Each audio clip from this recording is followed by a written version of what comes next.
Sabe, antes de gravar esse vídeo, eu estava lendo 1 Coríntios capítulo 13, que era onde Paulo falava que por mais que ele tenha todos os dons, ou que ele tenha um dom, cara, se ele não tiver amor, nada ele seria.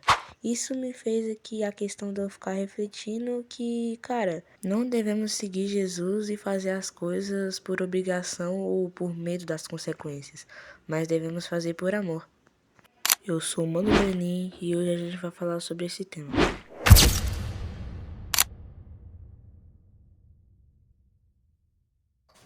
O erro de muitos cristãos é que a vida, o relacionamento deles com Deus virou só rotina, não um relacionamento verdadeiro.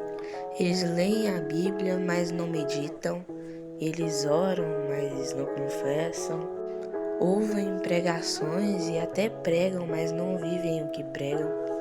Ou seja, muitas pessoas hoje estão nessa situação, pois eles estão realmente fisicamente ativos, né? Parecem até bons cristãos, mas espiritualmente eles estão sem nada. É igual o Paulo falou, mesmo que ele tivesse toda a sabedoria, cara, mesmo se ele tivesse dons espirituais, cara, se ele não tivesse amor, ele não seria nada. Já outras seguem Jesus por medo da condenação eterna e não aproveitam o verdadeiro relacionamento com Ele por amor. Elas ajudam o próximo porque assim pensam que vão ser salvas. Mas se a gente só segue Jesus por medo da condenação, e se a gente só está querendo a vida eterna e não um verdadeiro relacionamento com Ele, cara, isso não é um verdadeiro cristão, porque, bom, isso já é interesse, né? Porque você está interessado na salvação, mas não está interessado no Salvador. O erro de muitas pessoas hoje é que elas seguem Jesus pelo que Ele pode dar, pelo que Ele pode oferecer, mas não pelo que Ele é. E logo quando elas começam a ver que Jesus pede renúncia, pede sacrifício, elas desistem de segui-lo. E muitas vezes essas pessoas estão negociando com Deus. Elas falam, Deus, eu vou abandonar esse tal pecado e você me dá essa tal bênção. O que era para ser relacionamento virou negócio.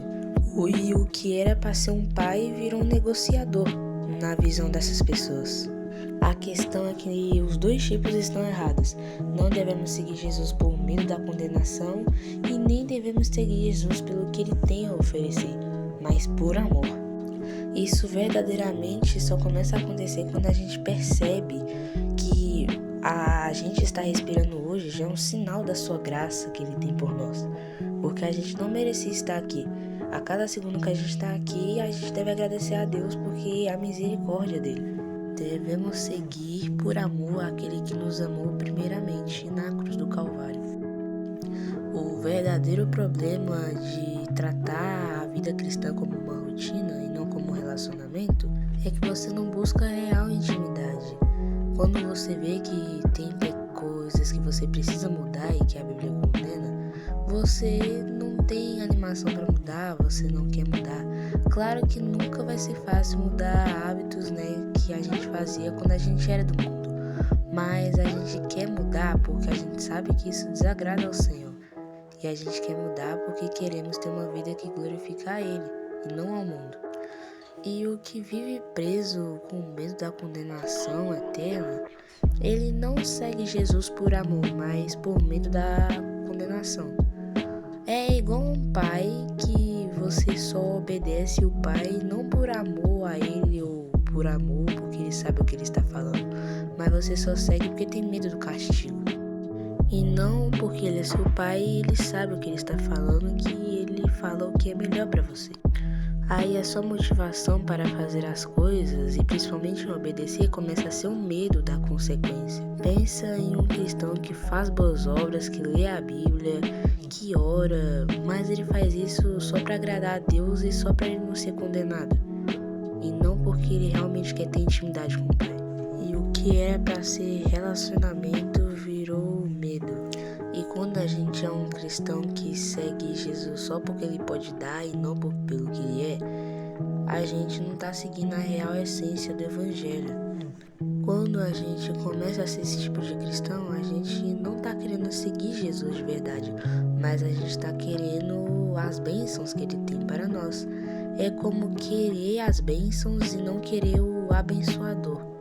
A importância de seguir Jesus por amor, cara, é que não é peso, cara, é privilégio.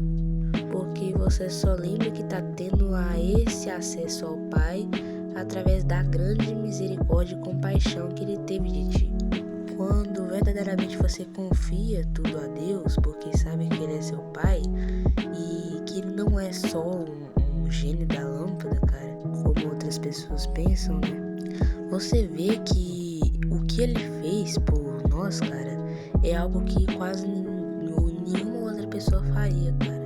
E você começa realmente a querer retribuir esse amor. Só que não tem como a gente retribuir esse amor. Mas a gente começa a querer, seguir o que ele tem pra nós. Porque a gente não estaria vivo aqui se não fosse por ele. Ou seja, devemos viver por ele. Isso não significa que ele vai ficar 24 horas dominando a nossa vida. Não, cara, pelo contrário, cara. Ele já nos libertou do peso do pecado. Agora a gente tem a livre e espontânea liberdade de poder viver uma vida boa glorificando a ele. A real questão é que ele não quer o nosso desempenho.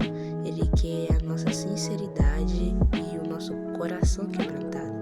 Ele quer que sigamos ele porque queremos. Ele quer que realmente sigamos ele por amor. Jesus, ele não obriga a gente a seguir ele, mas ele nos dá o livre-arbítrio, né? Que a gente ter o direito de escolher segui-lo ou não. Mas é quase impossível não querer seguir ele depois do que ele fez por nós, cara. E ele sabe de todas as nossas falhas e de todos os nossos erros. E mesmo assim, ele nos perdoa e realmente sabe que a gente pode melhorar. E nos purifica de toda injustiça. Não tem maior amor do que esse, cara. Jesus deu a sua vida em favor de nós para nos dar outra ainda melhor, cara. Outra que é eterna. E como depois de ouvir isso, a gente vai querer continuar seguindo nossos próprios prazeres, nossas próprias concupiscências, cara. A gente não merecia estar aqui. A gente está aqui por primeiramente, que venceu por nós. Só somos vencedores por aquele que nos deu a vitória primeiro. Aquele que venceu a morte e aquele que venceu o mundo. Voltando agora ao contexto original do capítulo, Paulo não quer dizer pra gente parar de fazer as coisas boas, mas antes fazê-las com amor, cara. Pensa, cara, uma pessoa que vive sempre grata pelas coisas, mano, é capaz que essa pessoa, mesmo que ela esteja sofrendo tribulações muito pesadas, cara, ela sinta paz em meio àquelas tribulações. Por causa que a paz de Deus, que excede todo entendimento, guardará o nosso coração em Cristo Jesus. E agora, uma que vive murmurando, cara, é capaz que ela vai sentir raiva e vai sentir desprezo até nas menores atividades, até nas menores tarefas do dia a dia. Precisamos entender que Deus não quer perfeição, até porque a gente não é perfeito, mas Ele quer a nossa dedicação em segui-lo todo dia. Até porque se fôssemos perfeitos, Jesus não teria precisado se sacrificar naquela cruz. Às vezes a gente olha e fica meio confuso, cara, em relação a isso. Porque festa é pago, bens é pago. E praticamente as coisas do mundo você precisa ter, na maioria das vezes, dinheiro ou alguma coisa para poder conquistar elas. As pessoas escolhem ao invés da salvação que Deus nos proporciona gratuitamente. Elas querem o prazer passageiro ao invés de algo que é eterno, cara, que vai durar para sempre. É porque por fora o pecado parece prazeroso e agradável, cara, mas eles não sabem o estrago que o pecado causa. E para muitas pessoas seguir Jesus é besteira, mas elas não sabem a perfeição que isso é e a alegria que isso é também, cara. Porque o que Jesus oferece não é o que o mundo oferece. O que o mundo oferece é passageiro, o que Jesus oferece é eterno. E E as pessoas estão tão seduzidas pelos prazeres desse mundo que nem vê a bondade e compaixão que Deus tem por nós, porque Ele tá nos dando algo que é eterno gratuitamente. E elas não veem que o mundo é traiçoeiro e enganoso, porque o mundo está dando algo que é passageiro para elas, que de forma a cobrar algo muito caro, né? Que depois você fica com culpa, cara, na cabeça, fica se culpando, cara, e diversos outros problemas. É até complicado de citar a diversidade de problemas que o pecado causa, cara. E outras pessoas, cara, que são cristãs, ficam com medo da morte, cara. Elas ficam com medo que se elas morrerem, mesmo sabendo da eternidade, elas ainda ficam em dúvida, cara. Mas Paulo deixa isso bem claro lá em 2 Timóteo 2:11, que ele fala que se morrermos com Jesus, também com ele viveremos. Bom, então foi esse o vídeo que eu tinha para hoje, né? Espero que vocês tenham gostado. Se vocês gostaram, deixem um like, se inscrevam no canal e ativem o sininho. E o canal que tem essa gameplay incrível aí está aparecendo aí na descrição e aí também na tela. Bom, é isso. Falou e a paz do Senhor Jesus Cristo seja com todos vocês.